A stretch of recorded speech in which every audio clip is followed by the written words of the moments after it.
اور یہ کہ اللہ کے ایٹریبیوٹ سے اسے پکارا جا سکتا ہے، اللہ کو اس کے ناموں کا واسطہ دیا جا سکتا ہے، ٹھیک ہے نا، کہ اے اللہ تو الخبیر ہے، تو اللطیف ہے، اے اللہ تو الجبار ہے، اے اللہ تو الرحمن ہے، الرحیم ہے، وغیرہ وغیرہ. تو الفتاح ہے. الفتاح کون ہوتا ہے؟ کھولنے والا، راستے کھولنے والا. جب سارے راستے بند ہیں تو اللہ الفتاح ہے.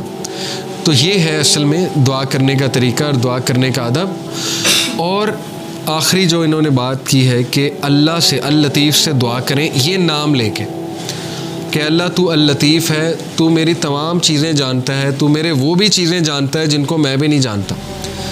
انسان کا جو انکانشیس پارٹ آف مائنڈ ہے، ٹھیک ہے نا، کانشیس تو ہم جانتے ہیں، انکانشیس نہیں جانتے. تو یہ بھی جانتا ہے فیوچر میں میرے پہ کیا آنے والا ہے. تو اللہ نے ایسی ایسی دعائیں ایسے ہی نہیں بتائیں، ربنا ولا تحملنا ما لا طاقت لنا بہ، اللہ ہم پہ وہ بوجھ نہ ڈالیں جو ہم بیئر ہی نہیں کر سکتے. یہ کیوں بتائی ہیں؟ کیونکہ اللہ کو پتہ ہے، ٹھیک ہے نا. تو یہ نام لے کے، یہ ثابت ہے حدیث سے کہ اللہ کو واسطہ جو ہے نا وہ کسی ولی یا نبی کا نہیں دیا جاتا ہے، حدیث سے ثابت نہیں ہے. یہ ہمارے کلچر میں ایک بات بڑی ہے نا کہ واسطہ دیتے ہیں، وہ کسی ولی کا واسطہ دیتے ہیں. یہ حدیث آپ دیکھ لیں دعائیں نبیوں کی، کبھی اللہ کو واسطہ کس چیز کا دیا؟ یا نیک اعمال کا اپنے، یا جو اپنے نام اللہ کے ناموں کا واسطہ دیا. تو اللہ کو نمبر 1 اپنے نیک اعمال کا واسطہ دے سکتے ہیں. جیسے وہ واقعہ ہے کہ 3 لوگ غار میں تھے اور پتھر سامنے آ گیا، سٹک ہو گئے، نکلنے کا چانس ہی کوئی نہیں، تو اللہ نے پتھر ہٹا دیا. لیکن یہ کہ تینوں نے اپنے نیک عمل کا، ایک نے کہا اللہ میرے ماں باپ سو گئے تھے، میں دودھ کا گلاس لے کے کھڑا رہا، تجھے راضی کرنے کے لیے کہ اٹھیں گے تو میں پلا دوں گا، تو میں ساری رات کھڑا رہا، اگر تجھے یہ عمل پسند آیا تو اس کو پیچھے ہٹا دے. اللہ نے پیچھے ہٹا دیا تھوڑا سا. دوسرے نے کہا اللہ مجھے دعوت گناہ، میں گناہ کرنا چاہتا تھا، لیکن اس عورت نے جب میں انٹر ہونے لگا تو اس نے کہا اتق اللہ، اللہ سے ڈر جا. تو میں اس وقت، اس مومنٹ پہ، اب یہ دیکھیں کتنی امید ہے اس کے پیچھے، اس شخص کے لیے جو گناہوں میں ڈوبا ہوا ہے. ایک شخص یہاں تک پہنچ گیا تو اس کا مطلب پیچھے سے گناہ کرتا آ رہا تھا نا، ایک دم تو نہیں بندہ یہاں پہ پہنچ جاتا زنا کرنے. اس کا مطلب اس کی پیچھے سے گناہ گار لائف چلی آ رہی، اس کو تھاٹس آتے ہوں گے، پتہ نہیں اس لیول پہ وہ آیا کیسے. لیکن جب وہ ایکسٹریم کرنے لگا، زنا کرنے لگا، تو اس عورت نے اسے یاد دلا دیا کہ اللہ سے ڈر جا. تو اس نے کہا میں ڈر گیا اللہ. اب اللہ کو یہ عمل کتنا پسند آیا. حالانکہ کوئی کہہ سکتا ہے کہ یار وہ تو پہلے سے گناہ کرتا آ رہا ہے، یہ کیا بڑی بات ہے، پیچھے ہٹ گیا. نہیں، اللہ کو یہی تو پسند آیا ہے کہ وہ میرے ڈر سے پیچھے ہٹ گیا. تو اللہ از آل اپریشیٹو، اللہ اپریشیٹ کرتا ہے. اللہ نے پتھر ہٹا دیا. تیسرے نے کہا اللہ میں نے جو ہے وہ کسی نے میرے پاس بکریاں رکھوائی تھیں، اور وہ یہ کہ اس کے بکریوں کے بچے ہو گئے، تو اس سے میں نے کچھ پروفٹ کما لیا. جب وہ واپس آیا میں نے اسے بکریاں بھی دی اور وہ پروفٹ بھی دیا. یعنی اس لیول کی آنیسٹی.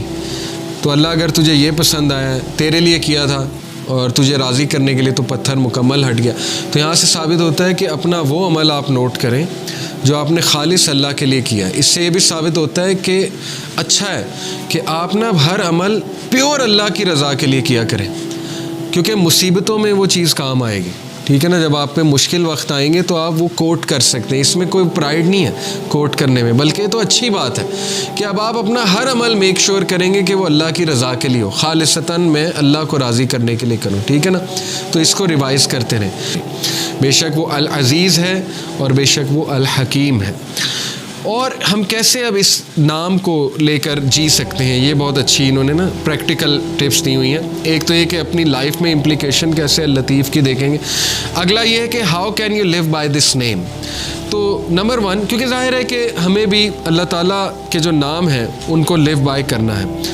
اللہ کے نام پرفیکٹ ہے، انفائنائٹ ہے، لیکن انسان میں وہ خصلت کسی نہ کسی طرح ہے، ظاہر ہے، لیکن اس لیول کی تو نہیں ہے، لیکن کسی نہ کسی حد تک ہے.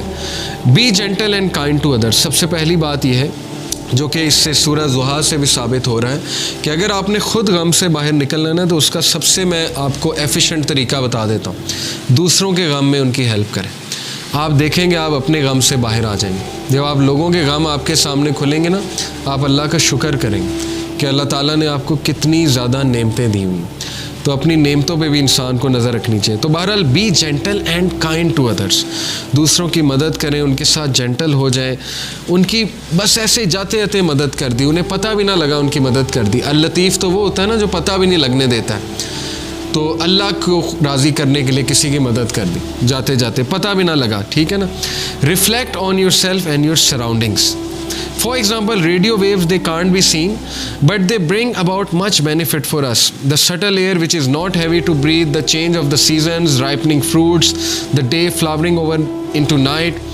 تو انہوں نے بتایا کہ اپنی سراؤنڈنگس کے بارے میں مائنڈفل ہو جائیں، باخبر ہو جائیں، تو ہو سکتا ہے آپ کو بہت سی نعمتیں اچانک نظر آنے لگیں. جو غمگین لوگ ہوتے ہیں نا، میں آپ کو ان کا ایک ایشو بتا دوں. جو ڈپریس لوگ ہوتے ہیں وہ اپنے اندر کھوئے ہوتے ہیں، ان کو صرف اپنے دکھ نظر آ رہے ہوتے ہیں. اس لیے نا ڈپریشن کی ایک سٹیج ہے کہ جب انسان سیلفش ہو جاتا ہے. یس، ڈپریشن ریئل ہے، کلینکل ڈپریشن از ریئل. انسان ڈپریشن میں چلا جاتا ہے. میں یہ نہیں کہہ رہا ڈپریس لوگ سیلفش ہیں، میں یہ کہہ رہا ہوں کہ ایک خاص سٹیج پہ ڈپریس لوگ سیلفش ہوتے ہیں شروع میں، کیونکہ they are only looking within them self, they are only looking within them self. تو لطیف کو آپ ایسے اپنی لائف میں لا سکتے ہیں، اس ایٹریبیوٹ کو پریکٹس ایسے کر سکتے ہیں کہ آپ اپنے ارد گرد کی طرف دیکھیں، آپ کو نظر آئے گی اللہ کی رحمت اور اللہ کی شفقت نظر آئے گی. آپ کو سائنس ہو سکتا ہے نظر آ جائے، ٹھیک ہے نا. ذرا چلیں پھریں، باہر نکلیں. بیٹھے رہیں گے تو ڈپریسڈ رہیں گے. ذرا ایکٹیو ہو جائیں، اللہ سے مدد طلب کر کے تگڑے بنیں، ایکٹیو ہو جائیں. Grow your love and amazement for اللطیف. اور پھر اس کو تیسری طرح آپ کیسے اپنی زندگی میں لا سکتے ہیں کہ اپریشیٹ کریں، پڑھیں. یقین کریں آپ صرف ٹائنی اور مائنیوٹسٹ ڈیٹیلز کو پڑھیں کہ کائنات میں کتنی پریسیجن ہے اللہ کی طرف سے.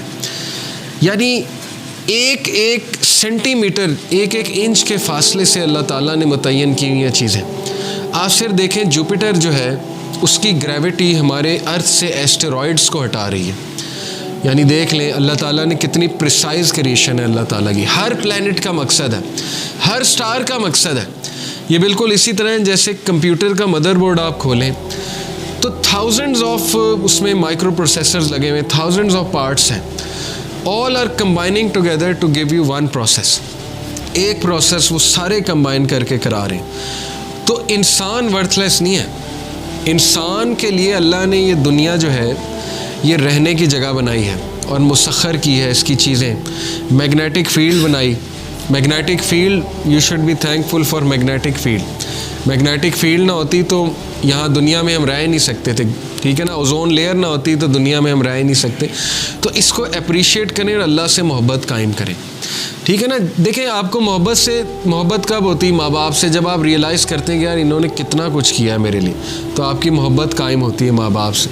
تو اس کو اکثر ریوزٹ کیا کریں، اسپیشلی جب آپ ڈاؤن فیز میں ہو، جب آپ بہت زیادہ غم کی اسٹیٹ میں ہو تو ریوزٹ کیا کریں کہ نہیں اللہ تعالیٰ نے کتنا کچھ کیا، ٹھیک ہے نا. چوتھی بات ہے have the right intention in all you do. اللطیف knows all you do, every minute detail, every thought, every desire, every intention. So take account of yourself. اس ایٹریبیوٹ کو آپ نے اپنی لائف میں کیسے لانا ہے کہ آپ جو بھی کر رہے ہیں نا اس کو ریوزٹ کریں، اس کی انٹینٹ دیکھ لیں. What is your intention behind this? تو یہ اس لیے کیونکہ یاد رکھیں کہ اللہ لطیف ہے اور اس کو ایک ایک آپ کے دل کا راز پتہ ہے. اس لیے اپنے دل کو صاف کر لیں، ٹھیک ہے نا، کہ کیوں کر رہا ہوں میں یہ دین کا کام، کیوں کر رہا ہوں میں، یہاں کیوں آتا ہوں، کیوں جاتا ہوں، کسی کی مدد کیوں کر رہا ہوں، فلانا کام میں کیوں کر رہا ہوں.